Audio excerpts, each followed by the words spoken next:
Hello student, कैसे हैं आप लोग। उम्मीद है कि आप लोग सब ठीक होंगे और आप लोगों का जो प्रिपरेशन चल रहा होगा वो बहुत ही अच्छे से चल रहा होगा। ठीक है। और आप लोगों को पता होगा कि जो आपका जो 12th मार्च था, ठीक है, आपका पेपर में न्यूज़ था कि जो आपका जेट का जेपीएससी जो जेट का एग्ज़ाम होगा, ठीक है, उसको मैं अपलोड कर दूंगी शॉर्ट्स में, तो प्लीज़ आप लोग देख लेना। ठीक है। जेपीएससी जेट का जो झारखंड एलिजिबिलिटी टेस्ट का जो एग्ज़ाम है वो 29 मार्च को होगा ही होगा। ठीक है ना। तो आप लोगों के पास क्या है, तो ज़्यादा टाइम नहीं बचा हुआ। ठीक है ना। तो अगर आप लोग बहुत ही अच्छे वे में इतने कम दिनों में आप लोगों को प्रिपरेशन करना है जेट का, तो सारे क्लासेस आप लोगों को क्या मैं करवा रही हूँ। ठीक है ना। अभी आपका जो पेपर 1 का जो क्लासेस हुआ है वो आपका हुआ है, यानी कि 3 आपका यूनिट कंप्लीट प्रॉपर वे में कंप्लीट करवा दी हूँ। ठीक है। टोटल 10 यूनिट इसके होते हैं और आपके पेपर 2 के भी 10 यूनिट होते हैं। ठीक है।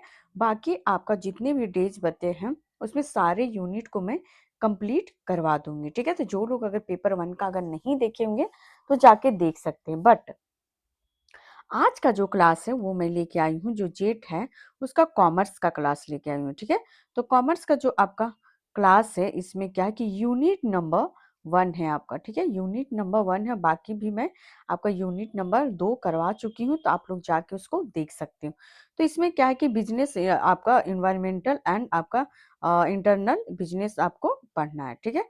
ये थ्योरी विथ इसमें आज एमसीक्यूज थोड़ा बहुत करवा दी, क्योंकि इसमें क्या है ना कि अभी जो है ये रिवीजन है। ठीक है। ये आपका रिवीजन क्लासेस है। ठीक है ना। तो इसमें क्या होगा आपका कि बहुत ही ज्यादा डीप में आप लोगों को एनालिसिस मैं नहीं करवाऊंगी। क्यों? क्योंकि टाइम बहुत कम बचा हुआ है। ओके। तो ये जो क्लासेस है ये आपका किस किस में बेनिफिट देगा, तो जेपीएससी जेट में भी देगा, यूजीसी नेट में भी और बेट में भी देगा। ठीक है। यानी कि बिहार एलिजिबिलिटी टेस्ट में अगर कॉमर्स के जितने भी बच्चे होंगे उन लोगों को भी ये आपका क्या होगा, प्रॉफिटेबल होगा ये क्लासेस। ठीक है। तो प्लीज आप लोग इसको स्किप मत करिएगा क्लासेस, अगर कॉमर्स वाले स्टूडेंट और मैनेजमेंट। ठीक है। और कॉमर्स के साथ साथ ये आपका एमबीए वाले को भी आपका इसका काम आएगा ही आएगा। ठीक है। तो आपका कॉमर्स विद मैनेजमेंट दोनों बच्चे इसको लर्न कर सकते हैं। और पेपर 1 का क्लासेस डेली मैं डाल रही हूँ। ठीक है। पेपर 1 का क्लास आपका यूनिट नंबर 2 आज मैं करवाऊंगी इवनिंग में। ठीक है। तो कब डालूंगी उसका कोर्स, तो इवनिंग में डालूंगी रिसर्च एप्टीट्यूड का। ठीक है। तो किसका डालूंगी, तो रिसर्च एप्टीट्यूड का डाल दूंगी, तो प्लीज आप लोग उसको देख लीजिएगा। ठीक है ना। और क्या है कि कल का जो आपका जो क्लासेस में डाली थी पेपर 1 का, बहुत बच्चे देखे हैं। ठीक है ना। बहुत सारे बच्चे देखे हैं, बट उसमें क्या हुआ है कि मैं क्वेश्चंस पूछी थी आपको, 4 क्वेश्चन आपका पेपर 1 में पूछी थी, जिसमें क्या था कि आप लोगों ने आंसर नहीं दिया है। ठीक है। अगर कॉमर्स वाले स्टूडेंट आके यहाँ देख रहे होंगे जो मेरे से पेपर 1 पढ़ रहे हैं, तो उन लोगों को पता होगा कि 4 क्वेश्चंस मैंने पूछी थी तो आप लोगों ने उसका आंसर नहीं दिया है। तो प्लीज आप लोग, क्लास आपको अच्छा लगता है तो प्लीज लाइक और आप क्या करके जाओ, तो कमेंट करके जाइएगा। ठीक है ना। तो लाइक कमेंट और सब्सक्राइब किए बगैर मत जाया करो। ठीक है। तो इसमें क्या है आपका जो हो जाएगा फिर कि जो आपका पेपर 2 जो कॉमर्स का जो क्लास है, इसका अभी जो है आपका ये नहीं पढ़ना पड़ेगा। ठीक है। ये जो आपका क्या है कि आपका बहुत ज़्यादा डीप में नहीं पढ़ना पड़ेगा, रिवीजन पढ़ना पड़ेगा। तो आज का जो आपका टॉपिक रहेगा कि यानी कि बिजनेस एनवायरमेंटल। ठीक है। यानी कि एनवायरमेंट है यहाँ पे। ठीक है। क्या हो जाएगा, तो एनवायरमेंट हो जाएगा। ठीक है। तो इसमें देख सकते हैं कि जो आपका एनवायरनमेंट एंड आपका इंटरनल जो बिजनेस है, इसमें क्या क्या आपको देखने को मिलता है। ठीक है ना। तो टोटल यहाँ से क्वेश्चंस आप लोग सिलेबस देखे होंगे कि इसके भी 10 यूनिट पढ़ना होता है। ठीक है। कितने यूनिट इसके भी पढ़ने होते हैं, तो 10 यूनिट इसका भी पढ़ना पड़ता है, जिसमें हर क्वेश्चन से 10 मार्क्स का क्वेश्चन आते हैं। ठीक है। तो आज मैं इसको प्रॉपर एक्सप्लेन ब्रीफ वे में कर दूंगी जो एग्जाम से रिलेटेड रहेंगे। ठीक है। तो प्लीज आप लोग न्यू लर्नर्स होंगे तो प्लीज आप लोग क्लास को लाइक शेयर और सब्सक्राइब करके जाइएगा। ठीक है ना। नेक्स्ट चलते हैं कि देखते हैं कि क्या है आपका बिजनेस इन्वायरमेंट। ठीक है। सबसे पहले हमको समझना है कि बिजनेस इन्वायरमेंट होता क्या है। ठीक है। तो इसका अर्थ देखते हैं कि क्या है। तो business environment refers to all internal and external factors. ठीक है। ये याद रखिएगा, जो आपका जो व्यवसायिक वातावरण से तात्पर्य उन सभी आंतरिक यानी कि इंटरनल और बाहरी कारकों से है जो किसी व्यवसाय के संचालन, ठीक है, विकास और निर्णयों को प्रभावित करता है। ठीक है, मतलब जो भी इंटरनल और एक्सटर्नल फैक्टर्स दैट आप कह सकते हैं कि इन्फ्लुएंस द फंक्शनिंग, ठीक है, ग्रोथ एंड आपका decision making of a business. ठीक है, यानी कि बिजनेस का आप क्या कर, बिजनेस जब आप करोगे तो उसका फंक्शन करेगा, उसका ग्रोथ को देखेगा और आप उसको कैसे डिसीजन मेकिंग कर सकते हैं। ठीक है, लाइक एग्जांपल आप इसको देख सकते हैं कि क्या क्या एग्जांपल, जैसे कि गवर्नमेंट पॉलिसी को हम लोग बनाते हैं। ठीक है, जो गवर्नमेंट पॉलिसी होता है उसको बनाते हैं तो उसको देखने के लिए गवर्नमेंट पॉलिसी को क्या करते हैं, तो उसमें देखना पड़ता है कि जो गवर्नमेंट पॉलिसी हम लोग ला रहे हैं क्या उसका फंक्शन वो अच्छे से चलेगा। ठीक है, क्या ये ग्रोथ करेगा या फिर ये जो मेरा डिसीजन है ये सक्सेसफुल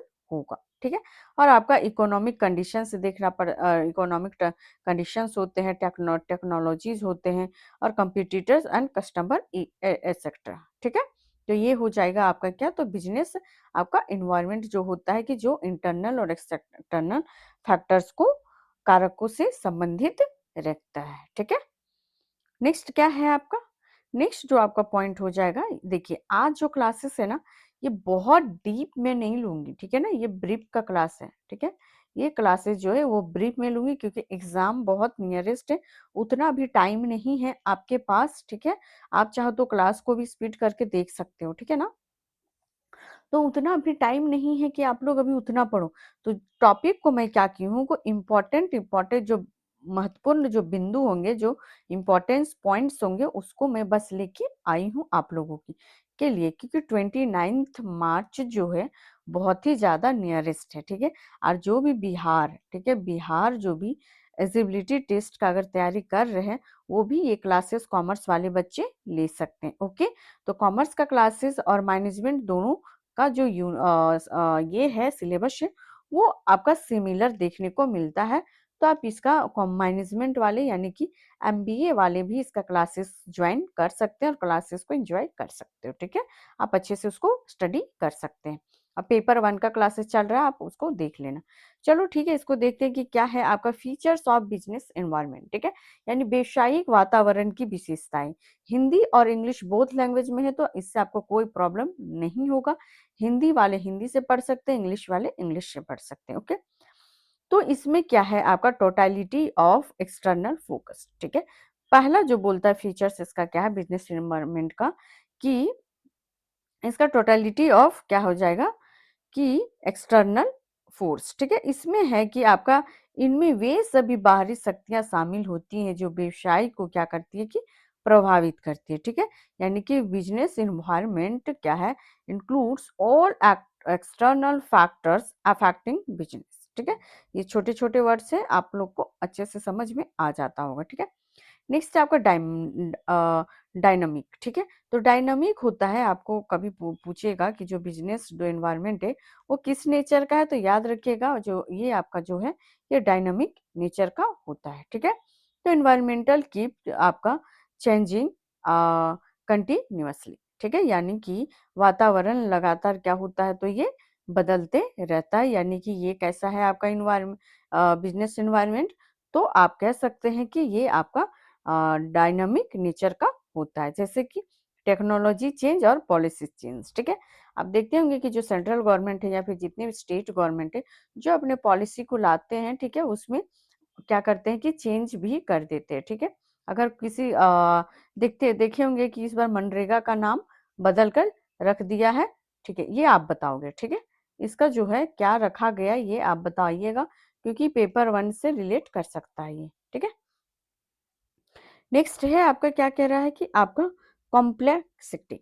ठीक है, जो कॉम्प्लेक्सिटी है उसमें कह रहा है कि जो it is complex because many factors interact, आपका क्या करता है तो सिमुलेटेनसली। ठीक है, यानी कि यह जटिल होता है क्योंकि अनेक कारक, ठीक है, एक साथ प्रभाव डालते हैं। ठीक है, यानी इसमें कहा जा रहा है, सिंपल वे में समझो कि जो भी इनके जो फैक्टर्स होते हैं, ठीक है, वो क्या करता है कि ये आपका एक साथ प्रभाव डालते हैं, यानी कि आप कह सकते हैं कि सिमिलर। ठीक है।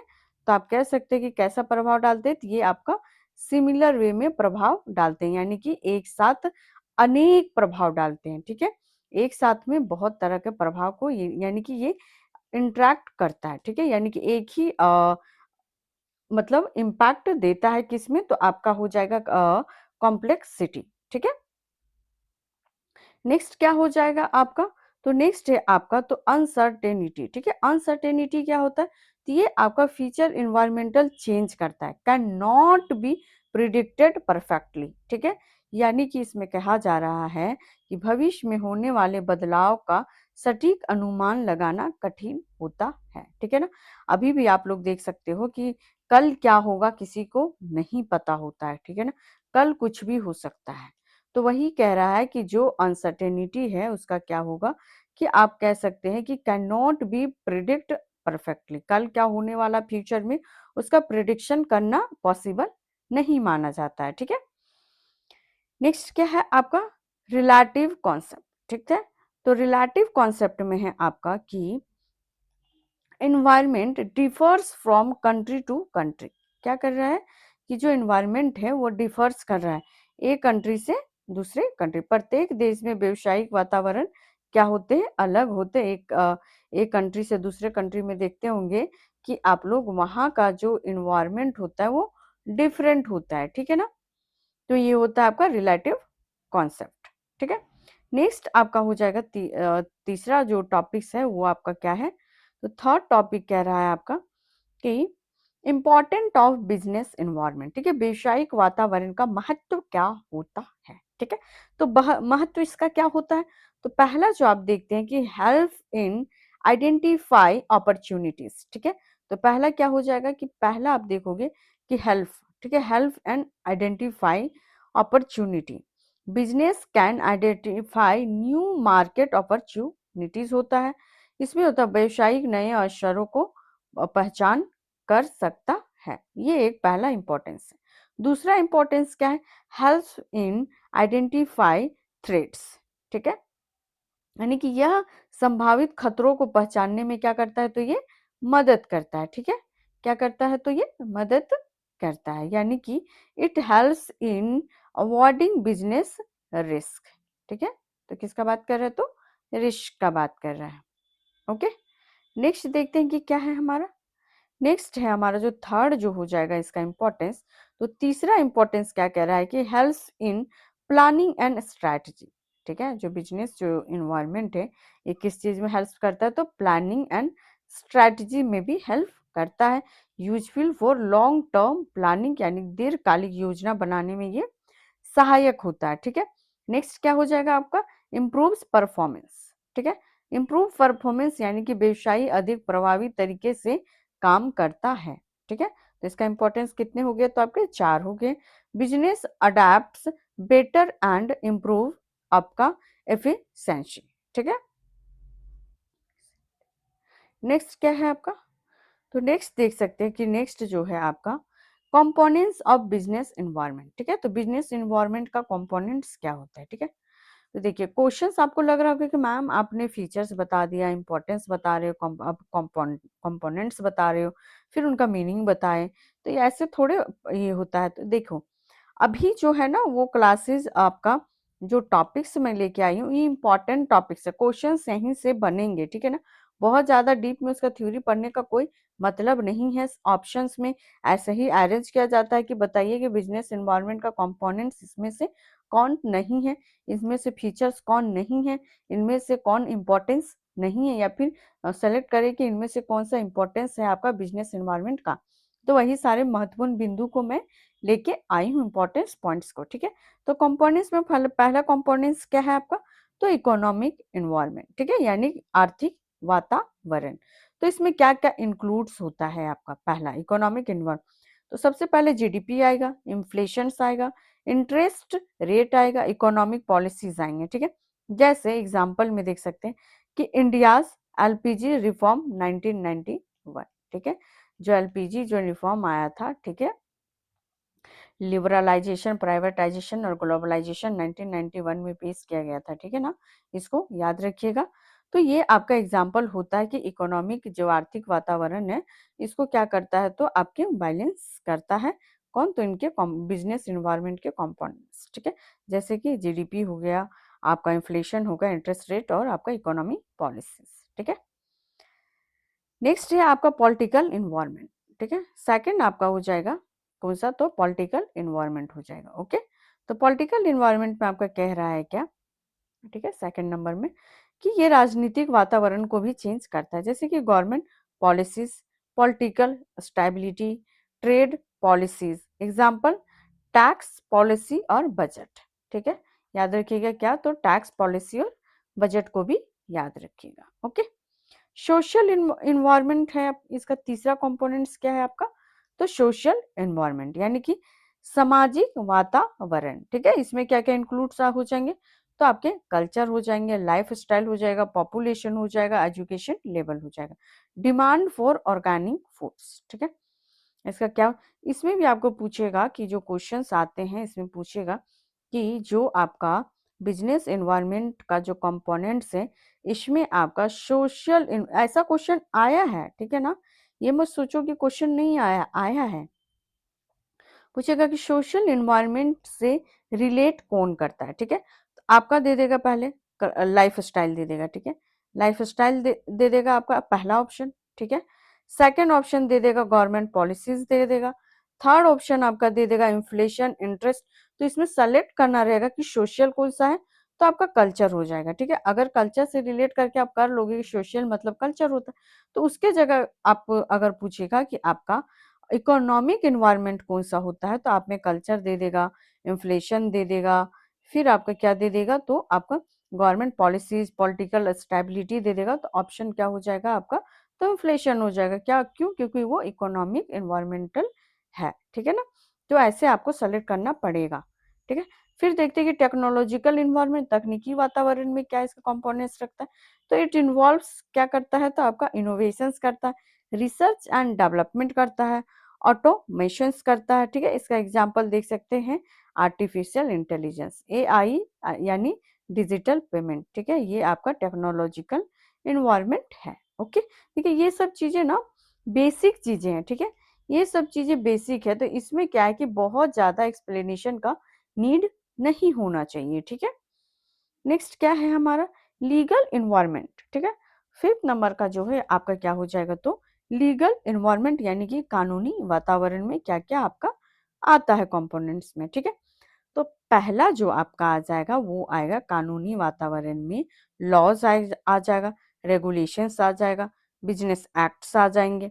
एग्जाम्पल देखते हैं क्या? कंपनीज एक्ट और जीएसटी एक्ट, ठीक है। आप लोग कमेंट करके बताइएगा, ठीक है ना। आप लोग तो प्रिपरेशन कर रहे होंगे ना, जेपीएससी जेट का भी, ठीक है, और आप बेट का भी कर रहे होंगे, और जो लोग यूजीसी का कर रहे हैं, ठीक है, उन लोगों को पता होगा कि जीएसटी कब आया था, ठीक है, और कौन सा कंपनीज एक्ट लागू होता है। तो प्लीज कमेंट करके बताइएगा, इससे मुझे ये पता चलेगा कि आप लोगों का जो प्रिपरेशन है एग्जाम के लिए वो बहुत ही अच्छा से है, ठीक है ना, कि आप लोग क्वालिफाई कर सकते हो।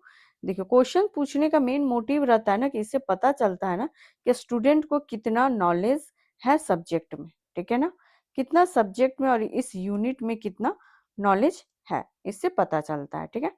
तो नेक्स्ट है आपका माइक्रो इन्वायरमेंट, ठीक है। तो फिफ्थ जो नेक्स्ट पॉइंट आपका आ जाएगा जो बिजनेस इन्वायरमेंट में पढ़ना पड़ता है, वो आपका क्या हो जाएगा, तो माइक्रो इन्वायरमेंट हो जाएगा। तो माइक्रो इन्वायरमेंट क्या है आपका, कि ये आपका डायरेक्टली अफेक्ट बिजनेस ऑपरेशन। क्या कह रहा है ये?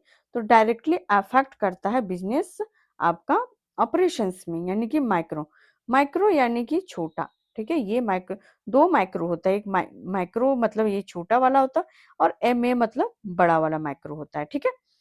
तो इसको देखते हैं कि इसमें क्या कंपोनेंट्स इसका देखते हैं। तो कंपोनेंट्स से पहला जो कंपोनेंट्स इसमें देखने को, यानी कि छोटा है तो ऑब्वियसली इसमें ग्राहक आएंगे, ठीक है, यानी कि कस्टमर्स आएंगे। फिर दूसरा में क्या आ जाएगा, तो सप्लायर आ जाएगा। तीसरा में क्या आ जाएगा, तो कंपिटिटर्स आ जाएगा। फोर्थ में क्या आ जाएगा, तो एम्प्लॉई आ जाएगा। फिफ्थ में क्या आएगा, तो शेयर होल्डर्स आ जाएंगे, यानी कि ग्राहक, आपूर्तिकर्ता, प्रतिस्पर्धी और आपका कर्मचारी और अंशधारक, ठीक है। ये सारे आपके माइक्रो इन्वायरमेंट के हैं, ठीक है। अब दूसरा आ जाएगा, ये बड़ा होता है, MACRO, इसको याद रखिएगा।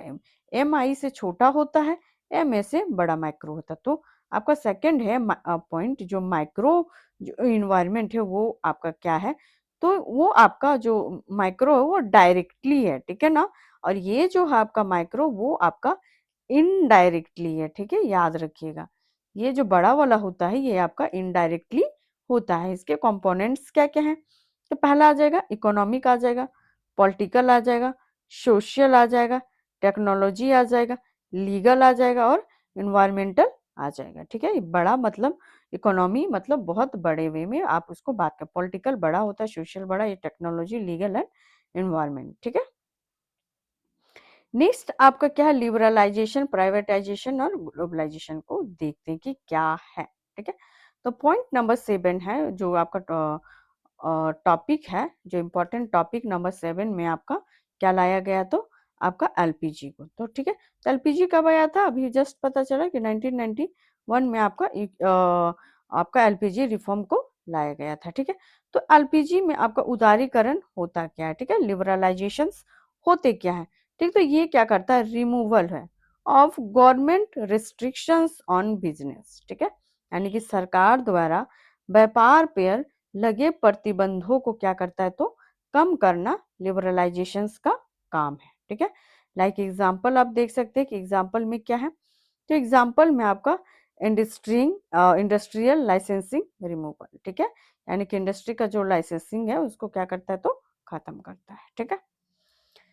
नेक्स्ट क्या है आपका, देखिए ऑप्शन में आपको देगा ना कि इससे पूछेगा कि जो एलपीजी है उसमें आपका लिबरलाइजेशन क्या करता है, तो आपका ऑप्शन ये दिया हुआ रहेगा, ठीक है, ये भी दिया रहेगा या फिर आपका क्या दिया हुआ रहेगा, गवर्नमेंट रिस्ट्रिक्शन, ये दो ऑप्शंस दिया रहेगा और बाकी यहाँ का ऑप्शन दिया रहेगा। जो इसका एग्जाम्पल है ना, इंटरनेशनल ट्रेड और आपका जो ग्लोबलाइजेशन है उसका दिया हुआ रहेगा, ठीक है ना। तो इससे आपको सेलेक्ट करना पड़ेगा एग्जाम्पल, जनरली एग्जाम्पल ही दिया रहता है, ठीक है, ऑप्शंस में।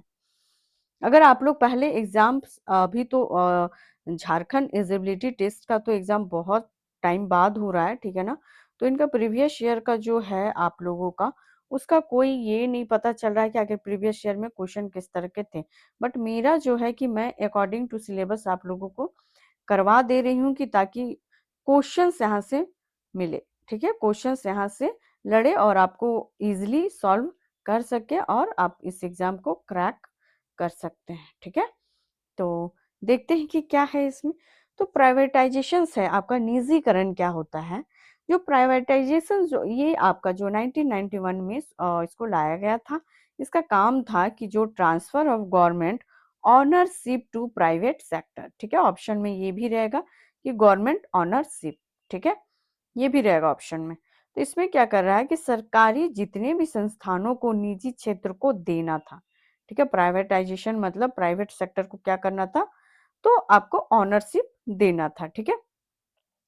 जैसे एग्जांपल में देख सकते हैं एयर इंडिया प्राइवेटाइजेशन, ठीक है, ग्लोबलाइजेशन यानी कि वैश्वीकरण, आपका इंग्लिश में देखते हैं इंटीग्रेशन ऑफ वर्ल्ड इकोनॉमी, विश्व की आर्थिक, ठीक है, सॉरी ये इसका था, ठीक है, एग्जाम्पल था। तो ये आपका दूसरा प्राइवेटाइजेशन हो गया और तीसरा क्या है आपका ग्लोबलाइजेशन, यानी कि आप देख सकते हैं कि वैश्वीकरण। तो वैश्वीकरण आपका क्या है, तो वैश्वीकरण का जो वर्क है ये विश्व अर्थव्यवस्था को आपस में जोड़ता है, ठीक है, क्या करता है, तो आपस में, यानी कि इंटीग्रेटेड ऑफ वर्ल्ड इकोनॉमी, ठीक है।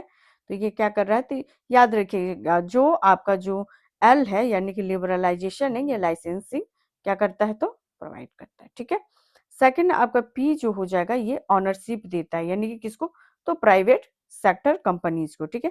थर्ड में याद रखिएगा जो जी है ये क्या करता है, आपको जितने भी आपका इकोनॉमिक वर्ल्ड इकोनॉमिक्स को क्या करता है, तो ये जोड़ता है, जैसे कि इंटरनेशनल ट्रेड, ठीक है, इजी वे में इसको समझ लेना, ठीक है। कब आया था, तो 1991 में ये तीनों को इंट्रोड्यूस किया गया था, ठीक है। और हाँ, किनके द्वारा इंट्रोड्यूस किया गया था ये प्लीज बताना, ठीक है, ये किनके द्वारा इंट्रोड्यूस किया गया था ये आप लोग प्लीज बताइएगा।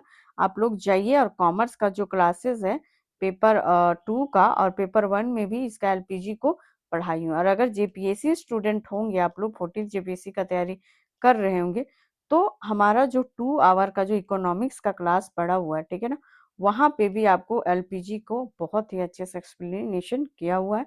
तो आप लोग जाके यहाँ पे जो वैरायटी ऑफ एग्जाम पैटर्न्स, जो हमारा जो स्ट्रैटेजी जो चैनल है, इसको प्लीज आप लोग सब्सक्राइब कर लीजिए, ठीक है ना।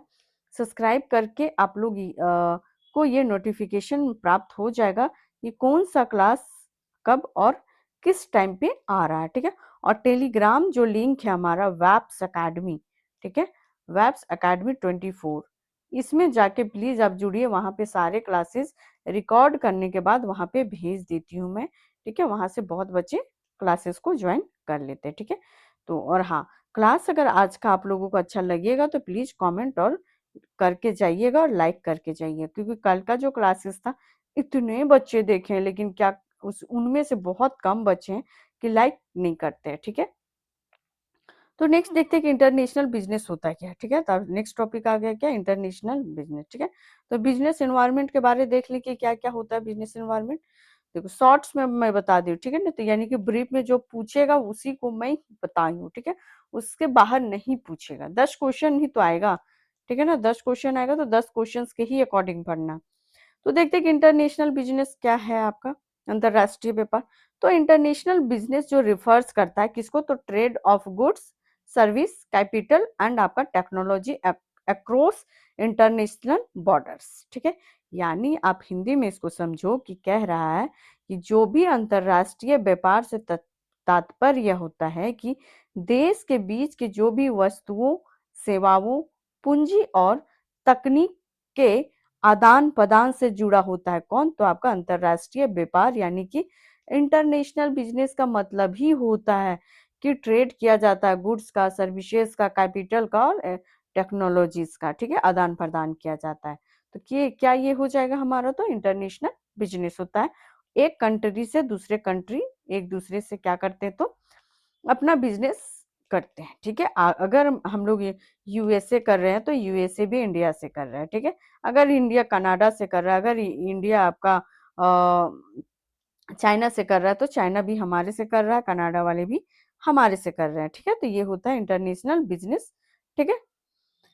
नेक्स्ट क्या होगा, फीचर्स ऑफ इंटरनेशनल बिजनेस, ठीक है। इसके फीचर्स क्या क्या देखने को मिलता है, तो या पहला जो हो जाएगा आपका, जो इसमें देखिएगा कि इन्वॉल्व्स मल्टीपल कंट्रीज, ठीक है।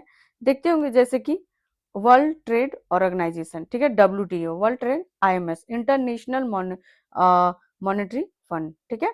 आप देखते होंगे कि आईएमएफ है जो ये भी क्या करता है, इंटरनेशनल करता है। फिर इंटरनेशनल ट्रेड क्या होता है आपका, इंटरनेशनल ट्रेड ये भी आपका बहुत सारे कंट्रीज जो होता है वो मिलके एक बिजनेस करते हैं, ठीक है। ब्रिक्स को देखिए, ठीक है, ब्रिक्स को देखिए, वो भी आपका करता है, ठीक है। आसियान को देखिए, वो भी क्या करता है, तो बिजनेस करता है, ठीक है। ये सारे जो होते हैं ये आपके क्या किस में आ जाएंगे, तो इंटरनेशनल बिजनेस में काउंट हो जाते हैं, ठीक है। तो नेक्स्ट देखते हैं कि क्या है आपका फीचर्स ऑफ इंटरनेशनल बिजनेस। तो फर्स्ट ऑफ ऑल देखते हैं कि फीचर्स क्या क्या क्या आता है। तो फर्स्ट में आएगा मल्टीपल कंट्रीज, बहुत सारे कंट्रीज होते हैं कि ग्रुप में इसको क्या करते हैं, तो एक दूसरे से आपका शामिल होते हैं और बिजनेस को देखते हैं, ठीक है। सेकंड क्या होगा, करेंसी डिफरेंस, ठीक है। करेंसी, अलग अलग देशों की मुद्रा का उपयोग अलग अलग तरीके से किया जाता है, ठीक है। अगर हमारा जो इंडियन करेंसी होता है रुपीज, ये आपका क्या हो जाएगा, तो यूएसए में जाके कन्वर्ट हो जाएगा, किसमें, तो डॉलर में कन्वर्ट हो जाएगा, ठीक है। तो इस तरह से आप जो करेंसी होता है उसको उपयोग किया जाता है आपका मुद्रा का, ठीक है। देखते हैं फिर इसमें अलग अलग देशों की मुद्रा का उपयोग किया जाता है अपने कंट्री के अकॉर्डिंग, ओके। सेकंड क्या हो जाएगा आपका, लीगल डिफरेंस भी हर देश का अलग अलग क्या होता है आपका, तो लीगल कानून होता है, ठीक है। क्या होता है, तो कानून होता है हर स्टेट का, हाँ सॉरी, हर कंट्रीज का अलग अलग देखने को मिलता है। फोर्थ क्या हो जाएगा, हायर रिस्क। इसमें क्या होता है कि बहुत ज्यादा रिस्क अभी देखने को मिलेगा। अभी देख रहे होंगे कि जो आपका अमेरिका, ईरान, इजराइल का जो हो रहा है आपका, इराक का जो वार हो रहा है, उसमें देख रहे होंगे कि अभी जो इंडिया में बहुत सारा इम्पैक्ट पड़ने वाला है। फर्स्ट ऑफ ऑल इम्पैक्ट तो पड़ गया है जो आपका एलपीजी, ठीक है। एलपीजी का जो आपका है जो सॉरी जो गैस वगैरह जो है इसमें क्या है तो इम्पैक्ट पड़ना चालू हो गया, ठीक है। अभी आप सिलेंडर या फिर गैस का जो नंबर लगाओगे तो बहुत ही टफ हो रहा है, ठीक है ना। तो ये भी आपको इम्पैक्ट पड़ रहा है ना, ठीक है। तो ये भी हाई रिस्क देता है, जोखिम अधिक होता ही होता है कि अगर आप कोई भी कंट्री से बिजनेस कर रहे हो तो वहां से भी इंपोर्ट आप करोगे ना, इंपोर्ट करोगे आप, फिर यहाँ से एक्सपोर्ट भी करोगे। तो अभी क्या हो रहा है कि गैस का जो है कि इंपोर्ट थोड़ा बहुत कम देखने को मिलेगा, ठीक है। और सेकंड थिंग क्या है कि आपका पेट्रोल में भी इसका बहुत ही ज्यादा इम्पैक्ट पड़ने वाला है, क्योंकि जो इंडिया में है कि जो पेट्रोल, ठीक है, ये सब चीजों का थोड़ा कमी देखने को मिलता है अकॉर्डिंग टू अदर कंट्रीज, ठीक है। तो देखते हैं कि क्या है यहाँ पे। तो रिस्क भी होता है, जोखिम अधिक, कल्चरल डिफरेंस होता है, ठीक है, संस्कृति और भाषा भी अंतर देखने को मिलता है, ठीक है। फिर है आपका जो हो जाएगा आपका फॉर्म्स ऑफ इंटरनेशनल बिजनेस, अंतरराष्ट्रीय व्यापार के प्रकार होगा, ठीक है। तो क्या क्या प्रकार होते हैं, तो आप पहला हो जाएगा आपका एक्सपोर्ट ट्रेड, निर्यात, ठीक है। जो इंटरनेशनल जो बिजनेस का तो पहला आपका क्या होगा, निर्यात करना। इसमें क्या होता है, selling goods to another countries. जो एक्सपोर्ट का मतलब होता है कि जैसे कि इंडिया, ठीक है, इंडिया का जो कोल होता है, ठीक है, कोल आप देखते होंगे, झारखंड वाले को पता है, ठीक है, हमारे झारखंड वाले और बिहार वाले को लोगों को सबको पता है कि जो कोल जो है इंडिया, इंडिया में कोल जो है आपको झरिया में देखने को मिलता है। ये झरिया का कोल है, बहुत ऐसे कंट्रीज में क्या हो रहा है तो ट्रांसफर होता है, भेजा ज्यादा है, यानी कि आप कह सकते हैं कि भेजा जाता है, ठीक है, यानी कि एक्सपोर्ट किया जाता है। इंपोर्ट रेट यानी कि आयात, buying goods from other countries, ठीक है, हम लोग बाई क्या करते हैं, जैसे कि पेट्रोलियम, ठीक है, अभी इसका भी क्राइसिस होने वाला है। तो आपका जो कुकिंग गैस है इसका भी क्या होने वाला है तो क्राइसिस हो चुका है। ये क्या करते हैं हम लोग तो इसका इंपोर्ट करते हैं अदर कंट्रीज से, ओके। नेक्स्ट क्या हो जाएगा आपका इंटर इंटरपोर्ट, ठीक है, इंटर जो पोर्ट होता है यानी कि पुनः निर्यात, ठीक है। इंटरपोर्ट ट्रेड क्या होता है कि आपका importing goods and exporting them again, मतलब कि जो भी इसका जो होता है उसको पुनर्निर्यात किया जाता है, ठीक है, यानी कि अगर फिर से अगर डिमांड हुआ तो फिर से इसको क्या किया जाएगा कि फिर से इसको एक्सपोर्ट कर दिया जाएगा, जैसे कि दुबई ट्रेड मॉडल, ठीक है, याद रखिएगा ये चीज। जैसे कि आप देख सके जो दुबई ट्रेड मॉडल होता है उसमें होता है कि आप वहां पे यूज किया जाता है इंटरपोर्ट ट्रेड, ठीक है, यानी कि importing goods and exporting them again, ठीक है, यानी कि बार बार वहां पे किया जा सकता है। नेक्स्ट क्या है हमारा, तो नेक्स्ट हमारा कह रहा है कि एडवांटेज ऑफ इंटरनेशनल बिजनेस, ठीक है, यानी कि अंतरराष्ट्रीय व्यापार के क्या क्या लाभ देखने को मिलते हैं। तो पहला जो लाभ होता है इसमें तो लार्ज मार्केट देखने को मिलता है, बड़ा बाजार देखने को मिलता है।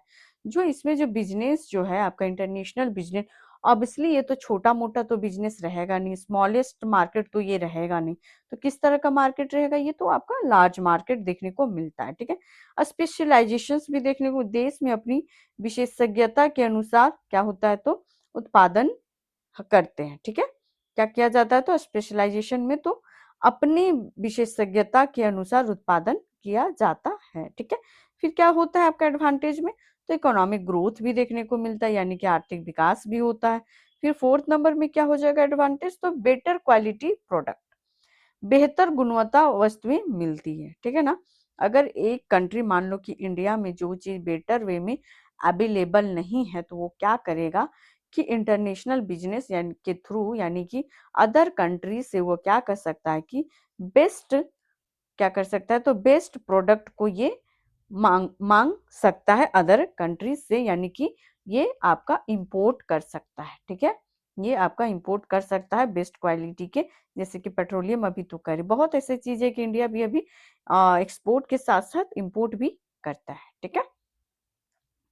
नेक्स्ट क्या हो जाएगा आपका कि प्रॉब्लम्स ऑफ इंटरनेशनल बिजनेस, ठीक है। क्या है इसका प्रॉब्लम्स ऑफ इंटरनेशनल बिजनेस, तो अंतरराष्ट्रीय व्यापार की समस्या क्या देखने को मिलती, तो फर्स्ट देखने को मिलता है, ठीक है। देखिए इसका तो बेनिफिट देख लीजिए क्या क्या एडवांटेज होते हैं, ठीक है। अब एडवांटेज है तो देखिए कोई भी चीज में अगर मेरिट होता है ना तो उसका डिमेरिट्स भी देखने को मिलता है। तो अगर इसका एडवांटेज है तो डिसएडवांटेज भी होगा, यानी कि प्रॉब्लम्स भी होंगे। तो क्या क्या होता है, पॉलिटिकल रिस्क होता है, ठीक है, करेंसी रिस्क होता है, लीगल बैरियर्स होता है, ट्रांसपोर्ट कॉस्ट होता है और कल्चरल डिफरेंस देखने को मिलता है। ठीक है, तो इसमें देख लीजिए कि क्या क्या है। तो पॉलिटिकल रिस्क होता है, करेंसी रिस्क होता है, लीगल बैरियर होता है, ट्रांसपोर्ट और आपका देखिए अभी देखो ना कि ट्रांसपोर्ट क्या आपका गैस हो पा रहा है आपका, जो ये वार चल रहा है आपका। ठीक है, तो इसमें क्या आपका ट्रांसपोर्ट हो पाएगा अब पेट्रोलियम। तो वही है कि इसमें ये भी एक प्रकार का रिस्क देखने को मिलता है। ठीक है, नेक्स्ट जो हमारा जो टॉपिक रहेगा वो रहेगा आपका बैलेंस ऑफ ट्रेड। ठीक है, तो व्यापार संतुलन कैसे किया जाता है, बैलेंस ऑफ ट्रेड कैसे किया जाता है। ओके, तो पहला देखते हैं कि जो बैलेंस ऑफ ट्रेड होता है इसको पहले समझते हैं कि है क्या। इसमें क्या है, निर्यात और आयात के बीच का अंतर होता है। ठीक है, जो भी आप एक्सपोर्ट करते हैं, जो भी आप इंपोर्ट करते हैं, उसको क्या करता है, तो दोनों के बीच को अंतर को क्या करता है, तो बैलेंस करता है। ठीक है, क्या करता है ये, तो बैलेंस करता है। तो बैलेंस ऑफ ट्रेड में आप क्या क्या देख सकते हैं, इसके टाइप होते हैं। आप देख सकते हैं कि फेवरेबल ओबीटी, ठीक है, यानी कि फेवरेबल बैलेंस ऑफ ट्रेड, यानी कि बैलेंस ऑफ ट्रेड में क्या देखोगे, तो एक्सपोर्ट और आपको इंपोर्ट देखने को मिलेगा। ठीक है, अनफेवरेबल आपका बैलेंस ऑफ ट्रेड में क्या हो जाएगा, तो इंपोर्ट और एक्सपोर्ट इसमें भी देखने को मिलेगा, जिसमें क्या हो जाएगा आपका कि आपका एक्सपोर्ट आपका फेवरेबल जो होता है, जिसमें एक्सपोर्ट ज्यादा होता है और आपका इंपोर्ट कम होता है। ठीक है, इसमें क्या हो जाएगा कि आपका इंपोर्ट ज्यादा होगा और एक्सपोर्ट कम होता है। ठीक है, नेक्स्ट देखते हैं कि क्या है आपका बैलेंस ऑफ पेमेंट। ये वेरी इंपॉर्टेंट है। ठीक है, बैलेंस ऑफ पेमेंट से आपका क्वेश्चन आता ही आता है। तो बैलेंस ऑफ पेमेंट क्या कहता है कि जो recorded of all international economic transactions. ठीक है, इसमें याद रखिएगा कि जो भी आपके देश के सभी अंतरराष्ट्रीय आर्थिक लेन देन का लेखा करता है। ठीक है, एक वर्ष का, ठीक है, 1 ईयर का क्या करता है कि ये आपका लेखा जोखा करता है। कौन, तो बैलेंस ऑफ पेमेंट क्या दर्शाता है, इंटरनेशनल इकोनॉमी ट्रांजेक्शन 1 ईयर का। ओके, हर साल इसका बनाया जाता है। तो इसमें कंपोनेंट्स क्या क्या देखने को मिलते हैं, तो करेंट अकाउंट रहता है और आपका कैपिटल अकाउंट देखने को मिलता है। ठीक है, करंट और कैपिटल अकाउंट दोनों देखने को मिलता है। ठीक है, तो आप लोगों को तो कॉमर्स का स्टूडेंट थे, तो ऑब्वियसली आप लोगों को करंट और कैपिटल अकाउंट पता होगा कि करंट अकाउंट किसको बोलते हैं और कैपिटल अकाउंट किसको बोलते हैं। ठीक है, क्योंकि यहाँ पे आपका ब्रीफ क्लास चल रहा है, रिवीजन के तौर पे क्लासेस चल रहा है, तो अभी बहुत चीजें एक्सप्लेनेशन में नहीं करूंगी। ठीक है ना, तो नेक्स्ट देखते हैं कि क्या है आपका world trade organization WTO। Establish date क्या है इसका WTO का, तो याद रखिएगा 1 जनवरी। ठीक है, 1 जनवरी 1995 को आपका क्या गया था, तो WTO का स्थापना किया गया था। किसके जगह रिप्लेस किया गया था, तो याद रखिएगा जो गैट है आपका। ठीक है, गैट के जगह में आपको WTO को 1 जनवरी 1995 में इसको रिप्लेस कर दिया गया था। गैट मीन्स दैट की general agreement on traffics tariffs and trade होता है। ठीक है, क्या होता है, general agreement on tariff and trade होता है, विच स्टार्टेड इन 1997। ठीक है, जो गैट जो आया था, ठीक है, गैट के जगह में रिप्लेस किया गया। जो गैट आया था कब आया था, तो 1947 में इसको लाया गया था, किसको, तो गैट को। तो इसके जगह रिप्लेस करके 1 जनवरी, ठीक है, 1 जनवरी 1995 को आपका क्या लाया गया, तो WTO यानी कि वर्ल्ड ट्रेड ऑर्गेनाइजेशन को लाया गया। ठीक है, इसका हेडक्वार्टर कहाँ है आपका WTO का, तो याद रखिएगा ये आपका जेनेवा में है। ठीक है, कहाँ पे है, जेनेवा, जो कि आपका स्विट्जरलैंड में है। कहाँ पे है, तो स्विट्जरलैंड में है। ओके, आई होप इतना सा WTO के बारे ये मुख्य बिंदु है। ठीक है, इंपॉर्टेंस पॉइंट है जो आपको क्या याद रखना ही पड़ेगा। ठीक है ना, इतने ये बेसिक चीजें हैं जो आपको पता होना चाहिए। ठीक है, नेक्स्ट क्या है आपका मेन फैक्टर्स, फंक्शंस क्या क्या है इनके WTO के। तो मेन फंक्शंस में WTO का जो पहला आ जाएगा उसमें देखिएगा आप लोग, पहला देख सकते हैं, दूसरा, तीसरा और चौथा, first, second, third, then fourth. Okay, तो पहला हो जाएगा कि आप क्या करता है, रेगुलेट्स इंटरनेशनल ट्रेड्स रूल। ठीक है, जो भी अंतरराष्ट्रीय जो व्यापार के नियमों को क्या करता है WTO, तो नियंत्रण करता है। ठीक है, फिर क्या करता है, तो रिड्यूस ट्रेड बैरियर यानी कि टैरिफ्स एंड क्वाट्स। ठीक है, तो ये क्या कर रहा है कि जो भी टैरिफ्स एंड कोटाज हैं, ठीक है, जो भी कोटा वगैरह है, ठीक है, उसको क्या करता है, तो कम करता है, ठीक है। जो भी व्यापार के जितने भी बैरियर्स आते हैं, बैरियर्स मीन दैट की बाधाएं, ठीक है। जो भी इंटरनेशनल बिजनेस में जो भी बाधाएं आते हैं उसको WTO क्या करता है, तो उसको कंट्रोल करता है, ठीक है। नेक्स्ट देखते हैं क्या है हमारा, एक सेकेंड। तो WTO क्या करता है, तो आपका जितने भी बैरियर्स होते हैं उसको क्या करता है ये, तो ये आपका बैरियर्स के जो भी होते हैं उसको खत्म करता है, ठीक है। थर्ड क्या हो जाएगा आपका, जो थर्ड हो जाएगा यानी कि settles trade distribute between countries, okay. यानी कि देश के बीच में जितने भी व्यापार के विवाद होते हैं उसको क्या करता है, तो समाप्त करता है, ठीक है। फोर्थ नंबर में आपका हो जाएगा कि जितने भी आपके promotes free and fair global trades, यानी कि मुफ्त और निष्पक्ष व्यापार को क्या करता है, तो ये बढ़ावा देता है। कौन, तो WTO, ठीक है। याद रखिएगा कब आया था, तो 1 जनवरी 1995। तो किसके जगह रिप्लेस किया गया था, तो गैट के जगह, ठीक है। गैट के जगह रिप्लेस किया गया था। गैट कब आया था, तो 1947 में गैट को लाया गया था, ओके। नेक्स्ट क्या है आपका, इंटरनेशनल मॉनेटरी फंड, ओके। तो इंटरनेशनल मॉनेटरी फंड होता है कि देखिए जो भी इंपॉर्टेंस, जो महत्वपूर्ण जो टॉपिक्स है ना, ठीक है, इंपॉर्टेंस जो बिंदु है उसी को मैं आपको करवा रही हूँ, ठीक है ना, क्योंकि अभी एग्जाम बहुत ही ज्यादा नियरेस्ट है। आप लोग खास करके JPSC जेट वाले यानी कि झारखंड एलिजिबिलिटी टेस्ट वाले, तो इसको प्लीज आप लोग प्रॉपर वे में कॉमर्स वाले क्लासेस ले लेना, ठीक है ना। बहुत ज्यादा लेंदी पढ़ने का अभी नीड नहीं है क्योंकि एग्जाम बहुत ही नियरेस्ट है, ठीक है। तो इसमें क्या है आपका जो IMF है, स्टैब्लिश ईयर क्या है इसका, तो 1944 में आपका क्या किया गया था, जो जो जो जो ब्रिटेन वुड्स जो कॉन्फ्रेंस हुआ था उसमें इसको लाया गया था। बट क्या हुआ कि जो ये वर्क जो करने लगा, ये कब से स्टार्ट हो गया इसका ऑपरेशन, तो 1995 से इसका काम करना चालू कर दिया। लेकिन लाया कब गया था, 1994 में जो ब्रिटेन वुड्स कॉन्फ्रेंस हुआ था उसके तहत इसको लाया गया था, ठीक है। हेडक्वार्टर कहाँ है, तो आपका वाशिंगटन DC, ठीक है। वाशिंगटन DC जो कौन सा कंट्री में है आपका, USA, ठीक है। कहाँ पे है ये आपका, तो USA। तो IMF को जरूर याद रखिएगा। IMF कब लाया गया, तो 1994 में लाया गया। कब काम करना चालू किया, तो 1995 में काम करना चालू। इसका हेडक्वार्टर क्या है, तो आप याद रखिएगा वाशिंगटन DC जो USA में है, ओके। नेक्स्ट क्या है हमारा, इसका मेन फंक्शंस देखते हैं कि क्या क्या है।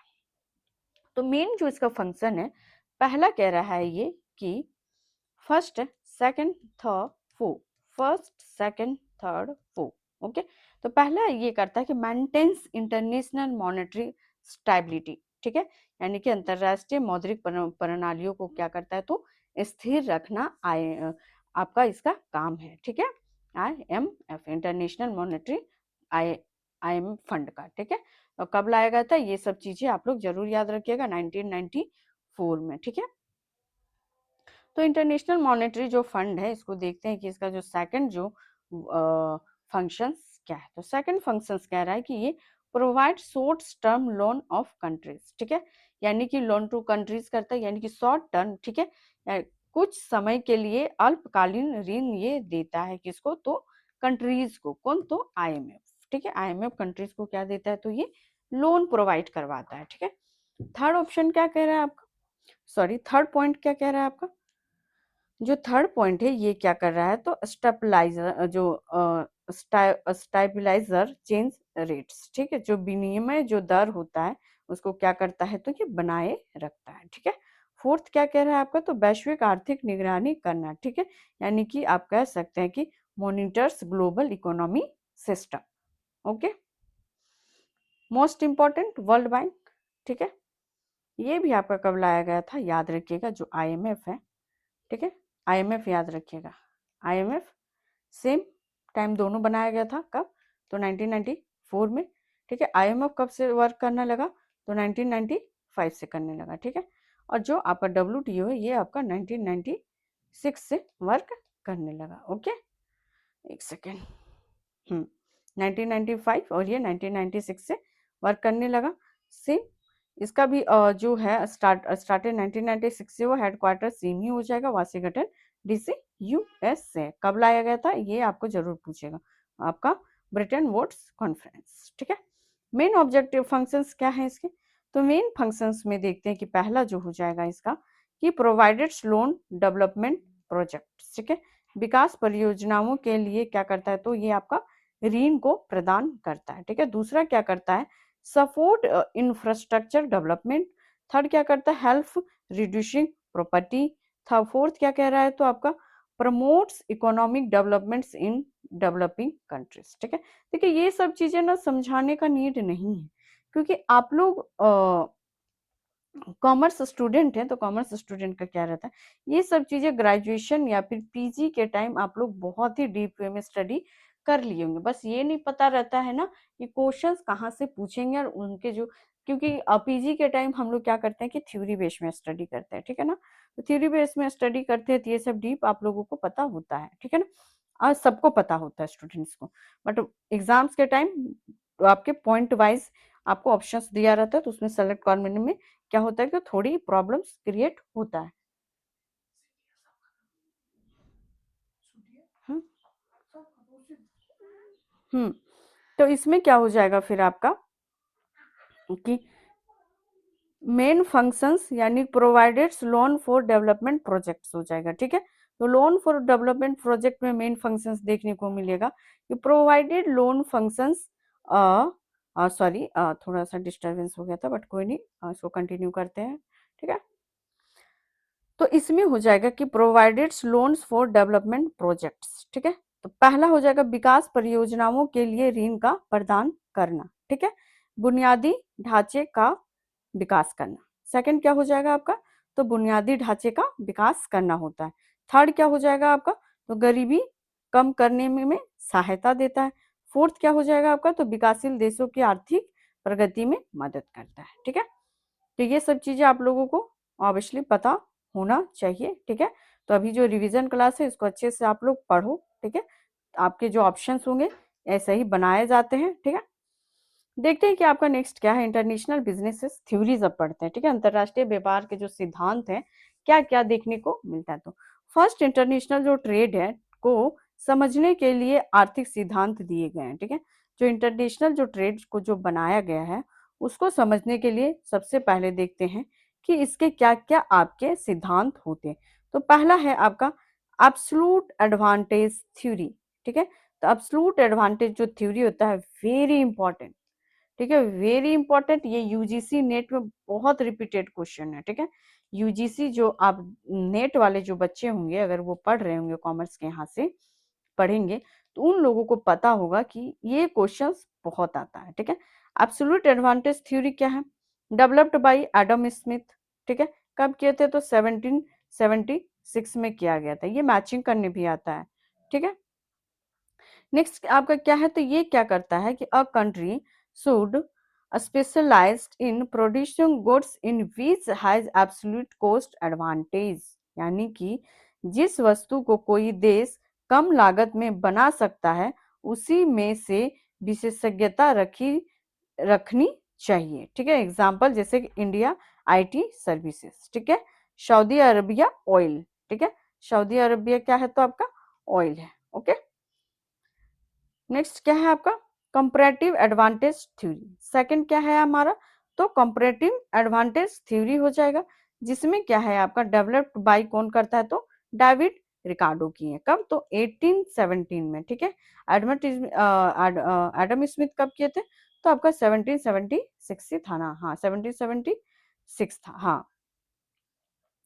तो इसमें हो जाएगा आपका जो 1817 में इन्होंने किया है किसको, तो आप कह सकते हैं कंपैरेटिव एडवांटेज थ्योरी को इन्होंने डेवलप किया है। क्या इसमें क्या हो जाएगा, जितने भी गुड्स, ठीक है, दे गुड्स वेयर दे हैव क्या कर रहा है, तो कंपैरेटिव कोस्ट एडवांटेज, यानी कि देश में उस वस्तुओं उत्पादन में विशेष विशेषज्ञता रखनी चाहिए जिसमें उसकी तुलनात्मक लागत कम हो, ठीक है। क्या होता है, तो आपका तुलनात्मक लागत कम होता है, ठीक है।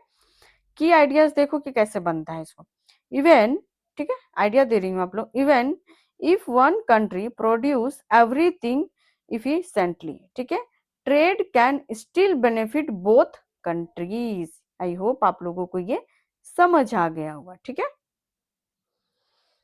अब देखते हैं कि आपका हेक्सस एंड ऑयलिन थ्योरी, ठीक है। तो डेवलप्ड बाई कब हुआ है आपका, तो डेवलप इसको किन्होंने किया है, तो यही दोनों ने किया है, ठीक है। ये दोनों ने किया, ये आपका पता है, बहुत इंपॉर्टेंट है आपका थ्योरी, ठीक है। जो थ्योरी जो मैं करवा रही हूँ, ये मैचिंग करने के लिए आता है, जो क्या होता है आपका बहुत इंपॉर्टेंट है। यही क्वेश्चंस में जनरली देखिएगा कि जो आपका इन्वायरमेंटल जो बिजनेस है, ठीक है, और इंटरनेशनल जो बिजनेस है, इसमें ज्यादातर यही पूछता है, यही सारे क्वेश्चंस को पूछता है, ठीक है। तो डेवलप्ड किसने किया है, तो आपको एली हेक्सर्स एंड आपका बर्टिल ओहलिन ने किया, ठीक है। इंग्लिश में इसको देखते हैं क्या है, तो countries exports goods that use, क्या कर रहा है आपका, तो अब्यूनेंडेंट फैक्टर्स ऑफ प्रोडक्शंस, ठीक है। क्या कर रहा है कि उन देश में उन वस्तुओं का निर्यात करते हैं जिसमें उनके पास प्रचुर उत्पादन कारक होता है, ठीक है।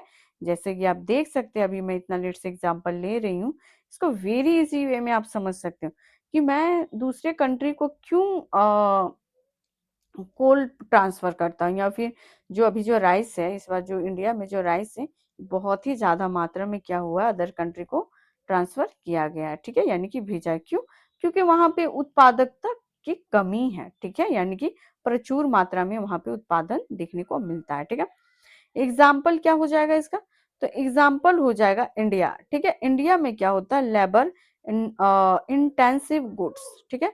इंडिया में क्या होता है, तो लेबर इंटेंसिव गुड्स होता है। यूएसए में क्या होता है, तो कैपिटल इंटेंसिव गुड्स होता है, ओके। नेक्स्ट को क्या है हमारा, नेक्स्ट जो थर्ड हो, अच्छा इसको पढ़ तो लिए, ठीक है। हाँ, एक्चुअली ये स्लाइड है अगेन रिपीटेड हो गया, ठीक है। तो वो थीरीज सारे आप लोग याद रखिएगा। नेक्स्ट क्या है हमारा, फॉरेन इन्वेस्टमेंट का जो टाइप क्या क्या होता है, ठीक है। जो फॉरेन इन्वेस्टमेंट होता है उसके टाइप्स को देखते हैं कि क्या है। तो फॉरेन इन्वेस्टमेंट, इंटरनेशनल बिजनेस में फॉरेन इन्वेस्टमेंट बहुत महत्वपूर्ण होता है, ठीक है। फॉरेन इन्वेस्टमेंट अगर आप कर रहे हो, ठीक है, इसमें क्या होता है, इंटरनेशनल बिजनेस में फॉरेन इन्वेस्टमेंट बहुत ही इंपॉर्टेंट माना जाता है, ओके। जैसे कि दो प्रमुख प्रकार, पहला एफडीआई, ठीक है, एफडीआई को देखते हैं, और एफआईआई होता क्या है इसको भी देखते हैं, ठीक है। तो पहला देखते हैं हम लोग कि क्या है कि फॉरेन डायरेक्ट इन्वेस्टमेंट होता क्या। तो फॉरेन डायरेक्ट इन्वेस्टमेंट में पहला है आपका कि investment made by foreign company in another country to control business operations, ठीक है। कह रहा है ये आपका कि जब कोई विदेशी कंपनी किसी दूसरे देश में सीधे निवेश करता है, यानी कि आप कह सकते हैं कि डायरेक्ट इन्वेस्टमेंट करता है, ठीक है। क्या कर रहा है, तो आपका डायरेक्ट इन्वेस्टमेंट करता है, तो व्यवसाय में क्या हो जाएगा कि नियंत्रण करती है, ठीक है। उसे एफडीआई कहते हैं, क्या कहते हैं उसे, तो एफडीआई कहते हैं। लाइक आप देख सकते हैं, फॉर एग्जांपल जैसे फैक्ट्रीज, मैन्युफैक्चरिंग प्लांट्स, ठीक है, ये आपके एग्जाम्पल हो। लाइक इंडिया में देख सकते हो आपकी Toyota manufacturing plants in India, ठीक है। जो टोयोटा मैन्युफैक्चरिंग प्लांट है वो इंडिया वाला, इसको आप देख सकते हैं कि ये क्या किया गया है, तो इसमें डायरेक्ट इन्वेस्टमेंट किया गया है, जैसे कि जिसमें ये क्या कर रहा है आपका, तो व्यवसायी को नियंत्रण कर रहा है, ओके। नेक्स्ट इसका फीचर्स क्या क्या देखने को मिलता है, ठीक है। तो फीचर्स देखते हैं कि क्या है इसमें, तो फीचर्स से आपका आ जाएगा लॉन्ग टर्म इन्वेस्टमेंट, जो डायरेक्ट जो इन्वेस्टमेंट किया जाता है आपका, ठीक है, अदर कंट्रीज में, ये आपका लॉन्ग टर्म इन्वेस्टमेंट होता है, ठीक है। ये कंट्रोल ओवर मैनेजमेंट होता है, और टेक्नोलॉजी ट्रांसफर्स भी होते हैं, यानी कि दीर्घकालीन निवेश होता है, प्रबंधन का नियंत्रण किया जाता है, और तकनीकी का स्थानांतरण किया जाता है, ठीक है, एक दूसरे से ट्रांसफर किया जाता है one country to another countries में, ठीक है। नेक्स्ट क्या है आपका, फॉरेन इंस्टीट्यूशनल इन्वेस्टमेंट, यानी कि आप इसको कह सकते हैं एफ आई आई, ठीक है। तो एफ आई आई क्या है आपका, चलिए देखते हैं एफआईआई क्या है। तो investment made by foreign institutions in financial market, ठीक है। जब विदेशी संस्थाएं शेयर बाजार में निवेश करती है तो उसे क्या कहते हैं आप, आईएफआई, ठीक है, यानी कि foreign institutional investment. For example foreign mutual funds buying share in Indian stocks market, ठीक है।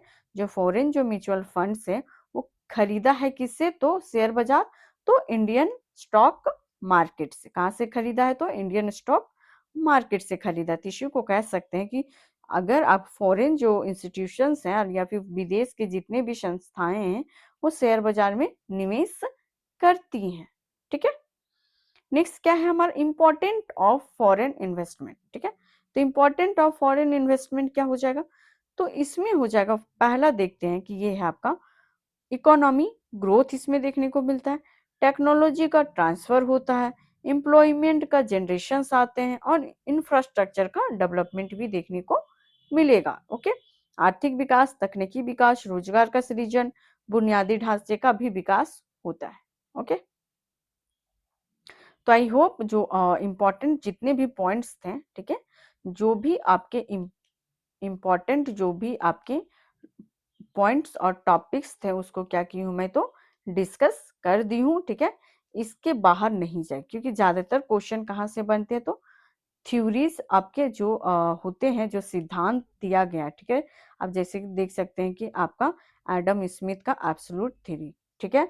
उसके बाद जितने भी हैं वो सारे आप लोग याद रखिएगा। डेट पूछता है, मैचिंग से पूछता है, यही सारे क्वेश्चंस आपका पूछता है। कंपोनेंट्स, फीचर्स, इसी तरह करके बना दिया जाता है क्वेश्चंस को और पूछता है।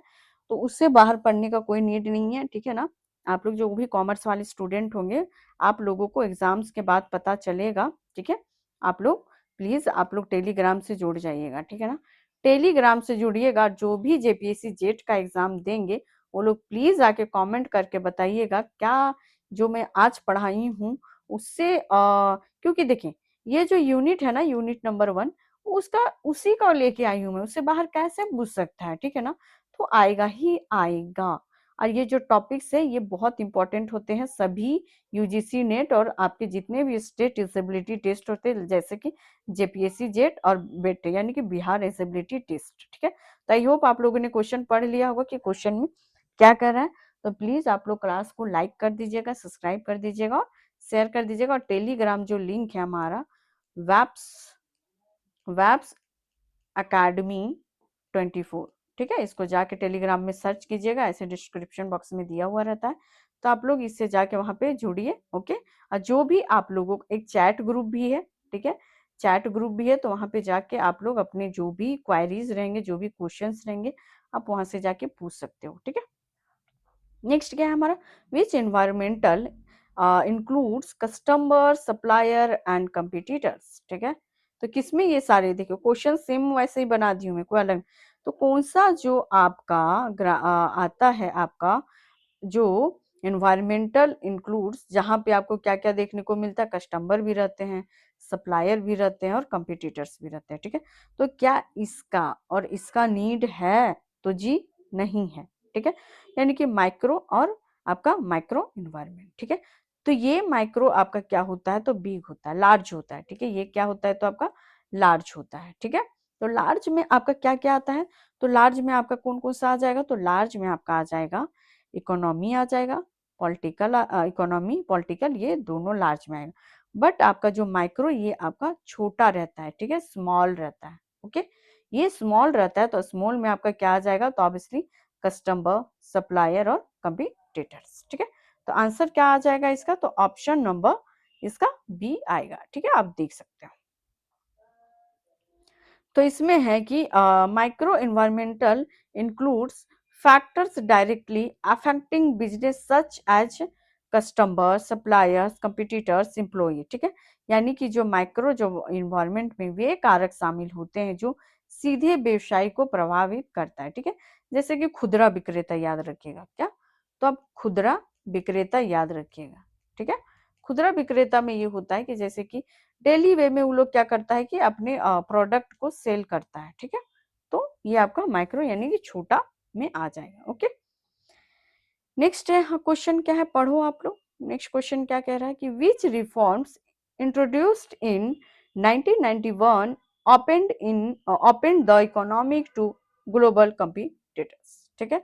यानी कि कंपटीशंस में जो है आपका जो कब किया गया है। ठीक है।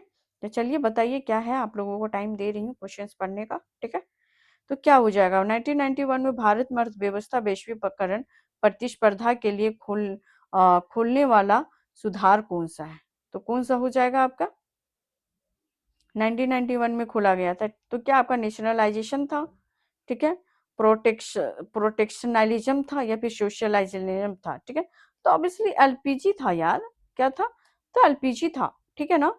तो एलपीजी यानी कि आपका पहले क्या आ जाएगा, 1991 में ओपन हुआ था, तो ऑब्वियसली यहाँ प्राइवेटाइजेशन और ग्लोबलाइजेशन है नहीं, तो ओनली एक ही आ रहा है आपका, क्या? तो आपका लिबरलाइजेशन यानी कि उदारीकरण, ठीक है? तो इसमें है कि लिबरलाइजेशन मीन्स, आप याद रखिएगा, reducing governmental restrictions and allowing free market operations, याद रखिएगा। उदारीकरण का अर्थ है सरकारी नियंत्रण को क्या करना है, तो कम करना है और बाजार को स्वतंत्र बनाना है, ठीक है? यानी कि लाइसेंसिंग ये प्रोवाइड करवाता है। नेक्स्ट क्वेश्चन देखो क्या कह रहा है। नेक्स्ट क्वेश्चन है which of the following is not a features of business environment, ठीक है? बिजनेस एनवायरनमेंट का फीचर्स कौन सा है? नहीं है, ठीक है? तो बताइए, क्वेश्चन आपका जो ऑप्शन है बहुत ही लेंदी है, ठीक है ना? आप चुनो कि क्या है। अभी मैं बहुत चीजें अभी मैं पढ़ा के आ रही हूँ ऊपर से ही, और मैं बताई थी कि जो आपका जो ऑप्शंस बनते हैं ऐसे ही बनाए जाते हैं, ठीक है ना? तो उसी को मैं जो ऊपर में पढ़ाई हूँ उसी को मैं यहाँ पे क्वेश्चन बना दी हूँ, और ऑप्शंस भी सेम ही डाले हुए ताकि आप लोग कंफ्यूज हो। आप लोग बताइए कि क्या होना चाहिए इसका आंसर। तो निम्न में से कौन सा वैश्विक वातावरण का विशेषता नहीं है, ठीक है? तो क्या आपका डायनामिक है, कॉम्प्लेक्सिटी है, स्टेबिलिटी है या फिर अनसर्टेनिटी है? बताइए जल्दी क्या होगा। तो इसका करेक्ट आंसर मैं उस टाइम बताई थी कि जो बिजनेस एनवायरनमेंट है वो क्या होता है आपका, डायनामिक नेचर का होता ही होता है, ठीक है? तो इसका correct answer option number C नहीं पूछा था, ठीक है? तो ऑप्शन नंबर सी है कि business environment is dynamic and uncertain not a stable, ठीक है? ये जो है कि व्यवसायिक वातावरण लगातार बदलता रहता है, इसीलिए ये स्थिर नहीं है, ठीक है ना? तो इसका ऑप्शन क्या हो जाएगा आपका, ऑप्शन नंबर सी, क्योंकि ये स्थिरता नहीं है, स्टेबिलिटी इसका नहीं होगा, ठीक है ना? इसका स्टेबिलिटी नहीं देखने को मिलता है। तो क्या क्या देखने को मिलेगा, तो ये डायनामिक नेचर का होता है, ठीक है? ये क्वेश्चन आता है बहुत ज्यादा, डायनामिक नेचर पूछा जाता है, कॉम्प्लेक्सिटी रहता है और अनसर्टेनिटी भी देखने को मिलता है। ओके, नेक्स्ट क्वेश्चन क्या है हमारा? हाँ, तो नेक्स्ट क्वेश्चन है, आप लोगों के लिए दो क्वेश्चन मैं अरेंज करके लाई हूँ। वेरी इजीएस्ट क्वेश्चन है, इसको ये क्वेश्चन को आप लोग पढ़ो, ठीक है? वेरी इजीएस्ट क्वेश्चन है, अभी आगे में मिलेगा आप लोगों को दो क्वेश्चन है, जिसको आप लोग क्या कीजिएगा कि कमेंट बॉक्स में इसका आंसर आप लोग दीजिएगा, ठीक है ना? अगर आप लोगों को प्रॉपर वे में क्लासेस पढ़ें, ठीक है, और समझ में आया है, तो प्लीज कमेंट बॉक्स में इसका आंसर आप लोग देना नहीं भूलिएगा, ठीक है? तो इसका देखते हैं कि करेक्ट आंसर क्या होता है। तो पहले मैं भी क्वेश्चन पढ़ती हूँ कि क्या पूछ रहा है यहाँ पे। तो क्वेश्चन है कि the difference between export and import is called, ठीक है? निर्यात और आयात के बीच को अंतर को क्या कहते हैं? तो क्या निर्यात और आयात के बीच के अंतर को क्या बैलेंस ऑफ पेमेंट करते हैं, या फिर बैलेंस ऑफ ट्रेड कहते हैं, या फिर करंट अकाउंट, या फिर कैपिटल अकाउंट करते हैं? चलिए बताइए, आप लोग आंसर देख सकते हैं क्या है, निर्यात और आयात के बीच के अंतर को क्या कहते हैं, ठीक है? तो आपका आपका बैलेंस ऑफ ट्रेड क्या होता है, ये अभी जस्ट पढ़ा के आई हूँ, तो इसमें क्या हो जाएगा, तो आपका ऑप्शन नंबर बी हो जाएगा, ठीक है? तो बैलेंस ऑफ ट्रेड अभी ही जस्ट बता के आई हूँ मैं कि इसमें क्या करें। तो बैलेंस ऑफ ट्रेड होता है ये आपका एक्सपोर्ट माइनस इंपोर्ट करता है, यानी कि व्यापार संतुलन के लिए क्या आपने निर्यात किया है और क्या आपने आयात किया है, उसको आयात को लेस करता है किससे, तो निर्यात से। हमने क्या भेजा है, ठीक है, हमने क्या भेजा है और हमने क्या लाया है, उसके बीच का को माइनस करने के बाद जो मिलता है वो क्या होता है, आपका बैलेंस ऑफ ट्रेड होता है। तो क्वेश्चन आप लोग समझ गए होंगे क्या होगा, क्योंकि देखिए यहाँ पे जो है ना वेरी आपका फंसाने वाले ऑप्शंस है, ठीक है ना? डिफरेंस पूछा था, तो एक्सपोर्ट और इंपोर्ट का क्या डिफरेंस होता है, तो बैलेंस ट्रेड बताता है ना, ठीक है? तो option B is the right answer, ठीक है? नेक्स्ट क्वेश्चन पढ़ो कि क्या है आपका। नेक्स्ट क्वेश्चन है कि which organisation regulates global trade rules, ठीक है? ग्लोबल ट्रेड रूल्स को कौन रेगुलेट करता है, वैश्विक व्यापार नियमों को नियंत्रण करने वाला कौन सा संसाधन है, ठीक है? तो क्या ये आपका आईएमएफ है, वर्ल्ड बैंक है, आपका वर्ल्ड ट्रेड ऑर्गेनाइजेशन है, या फिर यूएनडीपी है? तो ठीक है, organization regulate global trade rules कौन करता है, तो जल्दी बताइए। वैश्विक व्यापार, ठीक है? तो ऑब्वियसली वैश्विक यानी कि आपको ऑर्गेनाइजेशन ही करेगा, तो कौन करेगा आपका? तो WTO ऑर्गेनाइजेशन, ठीक है। तो ये कह रहा है कि जो WTO है वो क्या करता है, promotes free trade and resolve trade distribute, ठीक है। यानी कि जो भी विश्व व्यापार संगठन है, जो WTO है, मुक्त व्यापार को बढ़ावा देता है और व्यापार विवादों को क्या करता है, तो ये समाधान करता है। अभी जस्ट मैं पढ़ा के आई हूँ, तो इसका करेक्ट आंसर आप लोग देख लो तो क्या हो जाएगा, option number C is the correct answer, ठीक है। यानी कि वैश्विक व्यापार को नियंत्रण करने वाला संगठन कौन है, तो आपका WTO है, ठीक है। नेक्स्ट क्वेश्चन देखते हैं कि क्या है। नेक्स्ट क्वेश्चन है आपका, जो इंपोर्टिंग गुड्स फॉर री export is called. Option example के साथ बताई थी मैं इसको, ठीक है, एग्जाम्पल के साथ था। चलिए इसको बताइए कि क्या होगा। तो इसका जो आंसर हो जाएगा कि क्या क्या ये आपका इंपोर्टिंग गुड्स फॉर री एक्सपोर्ट, किसी वस्तु को आयात करके फिर दूसरे देश में निर्यात करना क्या कहलाता है, ठीक है। किसी देश से हम किसी सामान को लिए, ठीक है, वही सामान को हम दूसरे देश में क्या, मान लीजिए कि हम यूएसए से सामान लिए, मान लीजिए कि यूएसए से हम सामान लिए, यानी कि कोई मिसाइल को खरीदे, ठीक है, मिसाइल को खरीदे, ठीक है। सेम यही मिसाइल को मैं आपको किसको, तो आप फिर से मैं कोई भी कंट्रीज ले लो आप, जैसे कि अफ्रीका, ठीक है, जैसे कि आपने कनाडा, ठीक है, कनाडा को इसको मैं भेज दी, तो इसको क्या कहते हैं इस तरह के। तो क्या ये आपका आयात व्यापार हुआ, निर्यात व्यापार हुआ, या फिर पुनः व्यापार हुआ, फिर घरेलू व्यापार हुआ, ठीक है।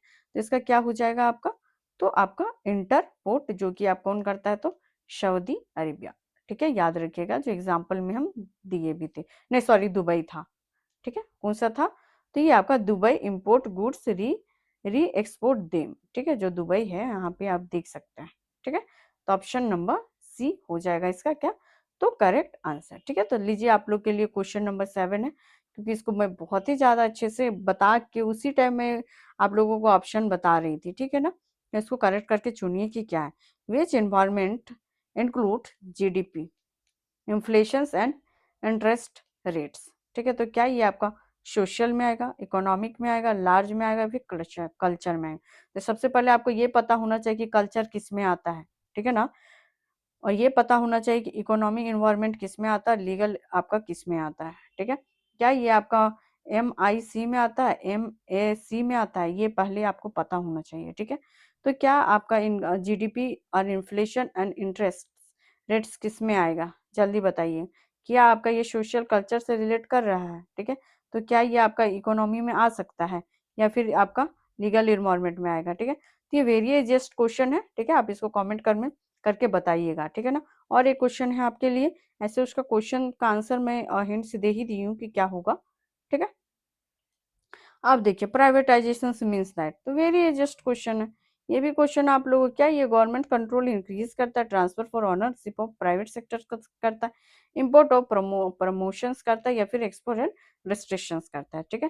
तो एक्सपोर्ट और रिस्ट्रिक्शन का काम कौन करता है ये बताइएगा, ठीक है, ये कौन करता है ये बताइएगा। इसका जो आंसर हो जाएगा प्राइवेटाइजेशन मीन्स, अच्छा सॉरी इसका आंसर नहीं बताना है मुझे, ठीक है। तो इसका आंसर आप लोग कमेंट बॉक्स में 2 क्वेश्चन का आप लोग दे देना, ठीक है। दोनों क्वेश्चंस का जो ऑप्शन होगा आई सेम है, ठीक है। दोनों क्वेश्चन का ऑप्शन सेम है। अब इतना हिंट्स देने के बाद भी अगर आप लोग नहीं बता पाओगे, तो फिर मैं इतना लेट से आप लोगों को पढ़ा रही, तो फालतू ही बर्बाद है फिर, ठीक है।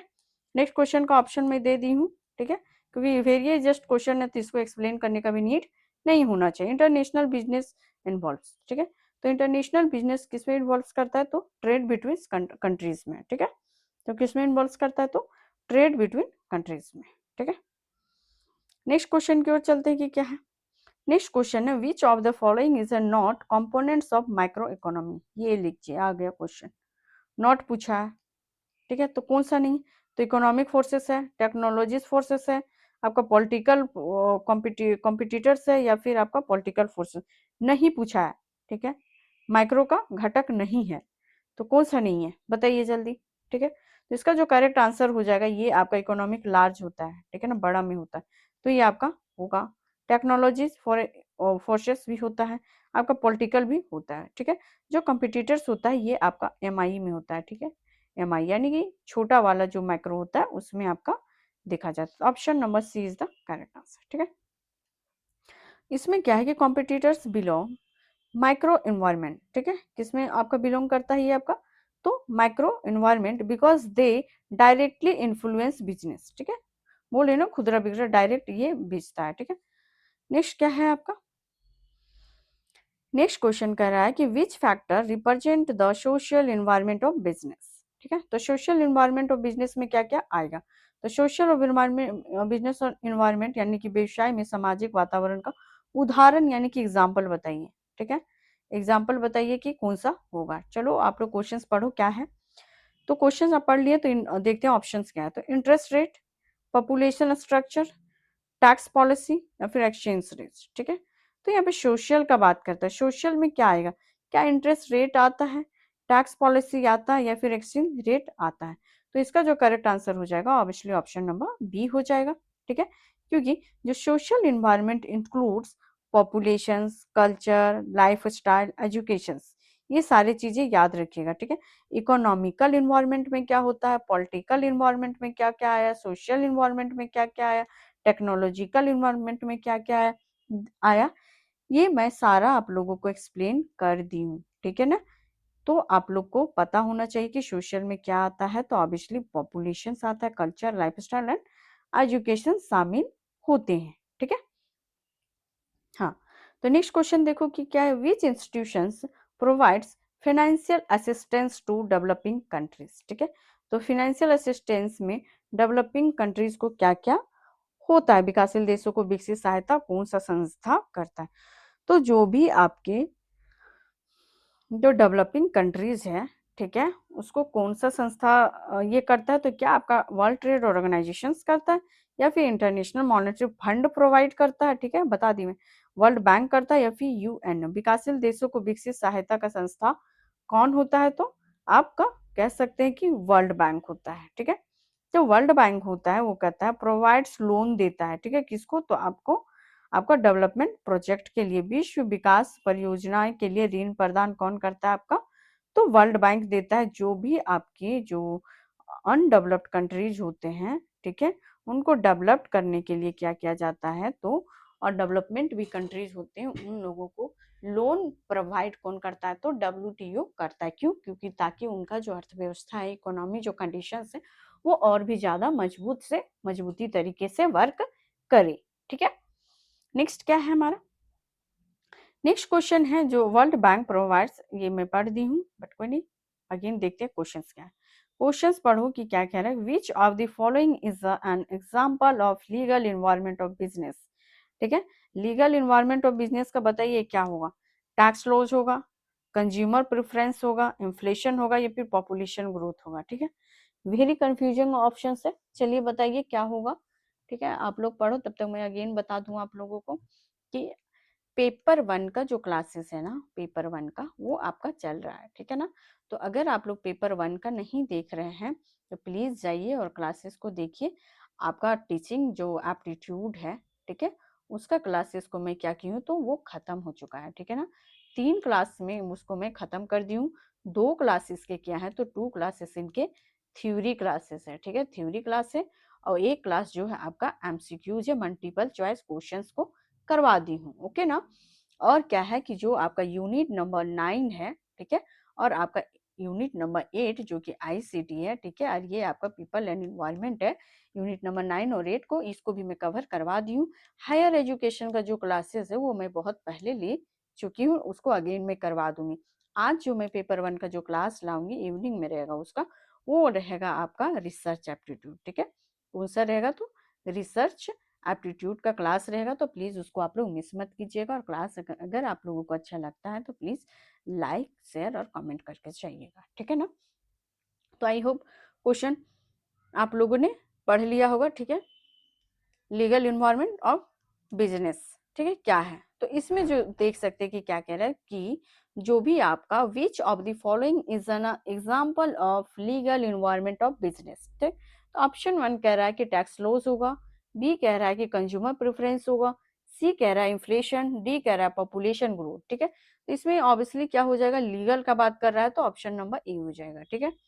ए में क्या होगा कि आपका लीगल इन्वायरमेंट जो इंक्लूड्स करता है, लॉ करता है, आपका रेगुलेशंस करता है, इन्वायरमेंट रूल्स करता है, ठीक है ना, यानी कि कानूनी वातावरण में कानून नियम सरकारी विनियम शामिल होते हैं, ठीक है। नेक्स्ट है आपका विच ऑफ द, एक सेकेंड, हाँ तो इसमें जो कह रहा है आपका which account records trade in goods and services, ठीक है, यानी कि कौन सा अकाउंट है जो आपका रिकॉर्ड करता है trades in goods and services, क्या ये कैपिटल है, करंट है, फाइनेंशियल अकाउंट है या फिर बैलेंस शीट है, ठीक है।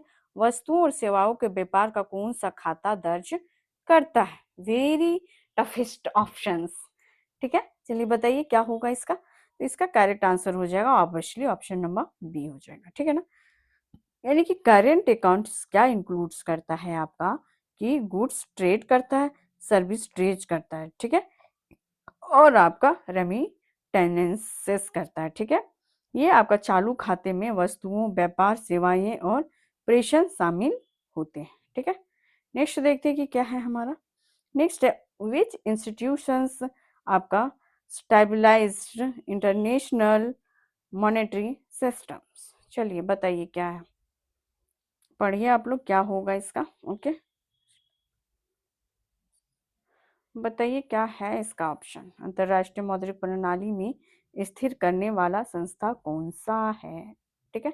तो क्या आपका ये इंटरनेशनल मॉनेटरी सिस्टम को कौन करता है, तो क्या ये डब्ल्यूटीओ करता है, आईएमएफ करता है, वर्ल्ड बैंक करता है या फिर यूएनए करता है, तो ऑब्वियसली ऑप्शन नंबर क्या हो जाएगा इसका, तो बी हो जाएगा, आईएमएफ इंटरनेशनल मॉनेटरी फंड, ठीक है। इसमें आईएमएफ क्या करता है, मेंटेन्स, क्या करता है, तो आईएमएफ आपका मेंटेन्स करता है एक्सचेंज रेट स्टेबिलिटी, ठीक है, यानी कि आईएमएफ अंतरराष्ट्रीय मुद्रा स्थिरता को बनाए रखता है, ठीक है।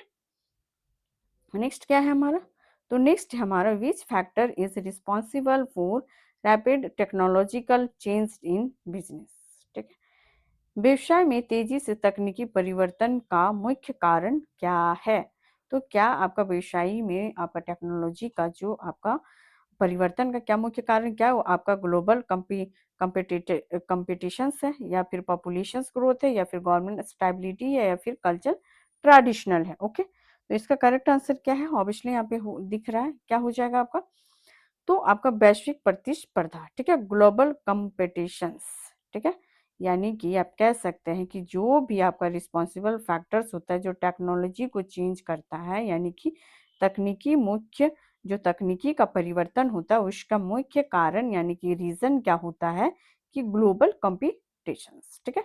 ग्लोबल कॉम्पिटिशन्स में होता है कि आप देखते होंगे कि बहुत सारे टेक्नोलॉजी का क्या किया जा रहा है, तो डेवलपमेंट देखने को मिलता है, ठीक है। नेक्स्ट और क्वेश्चन पढ़ो कि क्या है, foreign investment with management control is called, ठीक है, foreign investment with management control is called means what, क्या होगा, ऑप्शन वन देखो, फर्स्ट इज पोर्टफोलियो इन्वेस्टमेंट होगा, ठीक है, सेकंड क्या कह रहा है आपका, कि फॉरेन डायरेक्ट इन्वेस्टमेंट होगा या फिर फॉरेन एड्स होगा या फिर इंटरनल बोरोइंग होगा, ठीक है। तो इसका क्या हो जाएगा ऑप्शन, यानी कि फॉरेन इन्वेस्टमेंट का बात कर रहा था, इसमें फॉरेन इन्वेस्टमेंट दो चीज पढ़े थे, एफ आई आई पढ़े थे और एफ डी आई वो पढ़े थे, फॉरेन डायरेक्ट इन्वेस्टमेंट पढ़े थे, ठीक है। तो इसमें क्या बोला है, मैनेजमेंट को क्या करता है, तो कंट्रोल करता है, ठीक है। तो कौन सा करता है, तो ऑब्वियसली ऑप्शन नंबर, ठीक है। तो इसका क्या हो जाएगा आपका, इसका नहीं एनालिसिस दिया हुआ है, ये आपका आज का लास्ट क्वेश्चन भी था, क्या हो जाएगा आपका, फॉरेन डायरेक्ट इन्वेस्टमेंट हो जाएगा, ठीक है। तो अगर आप लोगों को आज का जो क्लास है, ठीक है, अगर न्यू लर्नर्स आए होंगे, अगर आप लोगों को ये जो क्लासेस है ये अच्छा लगा होगा तो प्लीज़ लाइक, शेयर और सब्सक्राइब करके जाइएगा, ठीक है ना। और हाँ, जो क्वेश्चंस मैं दो क्वेश्चंस पूछी हूँ, दो चार क्वेश्चंस हैं जिसको मैं पूछी हूँ, तो प्लीज़ कमेंट करके जाइएगा और फीडबैक दे के जाइएगा, और हाँ, क्लास को लाइक किए बगैर मत जाइएगा, ठीक है ना। तो क्लास को लाइक भी करके जाइए ताकि मुझे भी पता चले कि आप लोगों को आज का जो क्लासेस है हमारा वो पसंद आया है। और मैं कल भी आप लोगों के लिए सारा यूनिट एग्जाम से पहले जेपीएससी जो जेट का जो पेपर है उससे झारखंड एलिजिबिलिटी टेस्ट है उसका 29 मार्च तक सारा क्लासेस में यूनिट को कंप्लीट करवा दूंगी, ठीक है। तो ओके, आज के लिए इतना ही करते हैं, ओके बाय, थैंक यू।